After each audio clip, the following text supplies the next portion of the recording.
This video is sponsored by Camera Joint, Nigeria's #1 online camera store where you can buy brand new and US used cameras and accessories. It is almost impossible to take good pictures without having a solid understanding of how your exposure triangle works. So when you hear of exposure triangle, just think of your shutter speed, aperture, and then your ISO. They are all called exposure triangle because they all together at the same time regulate how much bright or how much dark your image will look, apart from the unique effect they all add to your image. Hello YouTube, my name is Abuzi. On today's video I'm going to talk about the concept of exposure triangle as well as the tips and tricks that I personally use while taking my images. So without any further ado, let's get into the video.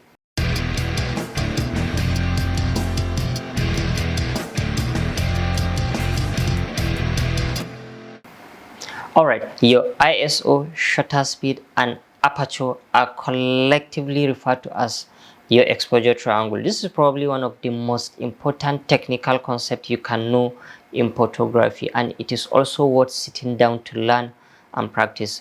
But for you to have full control over your exposure triangle, you must always keep your camera on manual mode. Yes, I know most modern cameras have auto mode that automatically pick your right shutter speed, your right aperture, and your right ISO for your proper exposure. But you have to understand that an auto mode put limit to what you can achieve with your camera, because in many cases the camera has to guess what is the right exposure but looking at the amount of light that passes through your lens.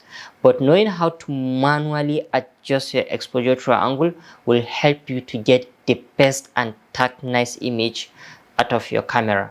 Alright, so first on our exposure triangle we have our shutter speed. Shutter speed simply refers to the amount of time that the shutter on your camera opens and reveal your sensor, and then it closes after you take the shoot. So the higher the number of your shutter speed, the faster your shutter opens and closes, and faster shutter speed will result in less light hitting the sensor of your camera, and will also have the effect of freezing motion blur if something happens to be moving. And on the other hand, the slower your shutter speed, the slower your shutter opens and closes, and slower shutter speed would allow more light to hit your sensor. And if there is movement in the scene, there is possibility of having motion blur on your image, which means the faster the subject, the faster shutter speed you will need to freeze the movement of your subject. And the next option we have on our exposure triangle is the aperture. Aperture simply refers to the size of the opening of your lens that allow light to pass and hit your sensor. The size of the opening is measured as like f1.8, f2.8, f5, f8, f22, and the rest, and they are commonly referred to as f-stops. Wider aperture means lower number and bigger opening, allowing more light to pass and hit your sensor. And on the other hand is narrower aperture, which means higher number, closer opening, allowing less light to hit your sensor. Aperture is what controls the depth of field, the blurry of the background of your image. So here is the concept: the higher the number, the higher the number of the aperture, the more your lens is closing, and the darker your picture, and the less blurry on your background. On the other hand, the lower the number of your aperture, the more your lens is opening, the brighter your picture, and the more blurry your background becomes. And lastly, on our exposure triangle, we have our ISO. So the ISO simply means the level of sensitivity your camera is to light. That means the lower the ISO number, the less sensitive your camera is to light, and then the higher the ISO number, the more sensitive your camera is to light. But there is downside of increasing your ISO to the higher level. That is, if you push your ISO too much higher, there will be more number of grains or noise on your pictures. You should always set your ISO as low as possible, as long as there is sufficient light for you to take a good picture. All right, now that we know our exposure triangle, the question here is, how does it work in practice? Is it something you can just randomly set? Well, it all depends on the situation you find yourself. Are you shooting outdoor or you are shooting indoor? Is your subject moving or static?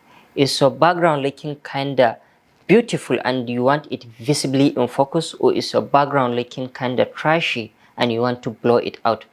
All these are things that determine how you need to set your exposure triangle. For me that personally shoot portraits and weddings, I first set my aperture, then ISO, and then lastly shutter speed. And here is why I prefer going for aperture first. I don't know if you agree with me saying that a picture is ultimately usable if you focus on the right subject. Well, I can't hire you to shoot a 3 and you place your focus point on the sky. I don't know who's going to pay you for that. So what you keep in focus establish the purpose of the image, and people concentrate more on what you focus on based on the number of aperture you apply while taking your picture. Like I said, I first decide my aperture depending on how much I want my subject to be in focus, and that also depends on the situation and the environment or what my client wants me to create. Let's say, for example, I'm shooting outdoor and the background is not looking good enough. I always go for a wider aperture like f1.8, f2.0, at most f2.8, so that I can have that shallow depth of field to hide the imperfection on the background of my image. Or let's say you hire me to shoot in Paris so that people can tell that you are exactly behind the Eiffel Tower. I would definitely go for something like f4, f8, depending on how I want the tower to be in focus. Secondly, I set my ISO depending on where I am shooting at. Is it outdoor in bright sunlight or indoors with low amount of light?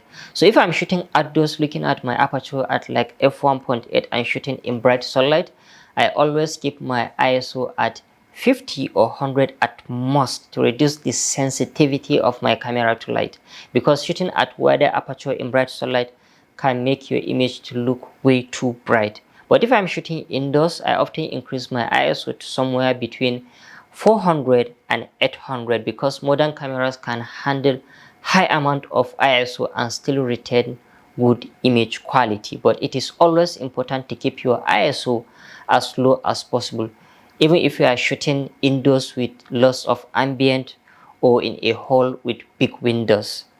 Even if you are shooting at narrow aperture at like f8, f10, it is always important to keep your ISO low in order to maximize your image quality. Pushing your ISO high should only be considered when you are shooting in an environment with low amount of ambient, like indoors, or when you are shooting outdoors in the night. Finally, I set my shutter speed based on either the environment or the subject that I am shooting. Is it an outdoor environment with bright sunlight, or is my subject moving like a moving car on the road? Then I push my shutter speed higher to the amount that will match and balance my exposure and also freeze the subject I'm shooting. Maybe using like 1,000, 2,000, up to 8,000 shutter speed, and that is what is referred to as high speed sync in photography. But if I'm shooting indoors with low amount of light, maybe also posing my model, I mostly keep my shutter speed low to like 100, 168 or 258 of a second to open more space for light to come in. But always remember, the faster your subject, the more shutter speed you will need to freeze the movement of your subject. If, for example, I'm shooting in a wedding hall and people have happen to be moving and dancing, I often shoot around 400 of a second to freeze the movement of the people that are dancing. It is at this point that I decide to add artificial light to balance my exposure if needs be. I can strictly shoot natural light and expose for my subject using my exposure triangle, maybe do some minor adjustments in post-production, maybe using like Photoshop or Lightroom. And I can also add flashlight like AD600 to balance my lighting. But as for Windows, I always use continuous light or flashlight. I know exposure triangle can be so confusing if you are just starting, but here is a beginner tip. Take your camera everywhere, shoot like everything, practice shooting in different lighting condition and environment. I found out this is the best and fastest way to learn photography. Well, that is it for today's video, and if you are not subscribed, be sure to do so, and if you are subscribed, make sure to turn on post notifications so that you can be the first to view my latest content. Also remember to comment and leave a like if you enjoyed the video. Let's meet in another video.